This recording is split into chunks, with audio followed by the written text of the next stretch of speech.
Cycling ലോകത്തെ ഇതിഹാസ താരമായിരുന്ന എന്നാൽ പിന്നീട് വിവാദങ്ങളിൽ കുടുങ്ങിയ വ്യക്തിയാണ് ലാൻസ് ആംസ്ട്രോങ്. 1971 ടെക്സസിൽ ജനിച്ച അദ്ദേഹം തുടക്കത്തിൽ ട്രയാത്ലോൺ താരമായിരുന്നു. പിന്നീട് സൈക്ലിംഗിൽ ശ്രദ്ധ കേന്ദ്രീകരിച്ചു. 1990കളുടെ മധ്യത്തിൽ ടെസ്റ്റിക്കുലർ ക്യാൻസർ ബാധിച്ചതിനെ തുടർന്ന് അദ്ദേഹത്തിന്റെ കായിക ജീവിതം അവസാനിച്ചെന്ന് പലരും കരുതി.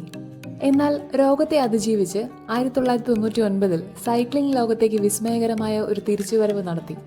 1999 മുതൽ 2005 വരെ തുടർച്ചയായി 7 തവണ ടൂർ ഡി ഫ്രാൻസ് കിരീടം നേടി സൈക്ലിംഗ് ചരിത്രത്തിൽ ഒരു റെക്കോർഡ് സ്ഥാപിച്ചു.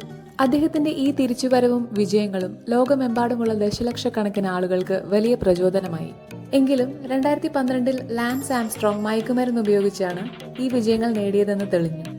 US ആന്റി ഡോപ്പിംഗ് ഏജൻസി അദ്ദേഹത്തിന്റെ എല്ലാ ടൂർ ഡി ഫ്രാൻസ് കിരീടങ്ങളും റദ്ദാക്കുകയും ആജീവനാന്ത വിലക്ക് ഏർപ്പെടുത്തുകയും ചെയ്തു.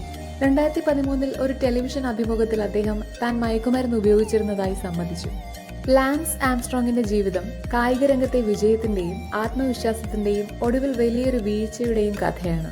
കായിക ലോകത്തെ ഏറ്റവും വലിയ വഞ്ചനകളിൽ ഒന്നായാണ് അദ്ദേഹത്തിന്റെ ഡോപ്പിംഗ് വിവാദം ഇന്നും ഓർമ്മിക്കപ്പെടുന്നത്.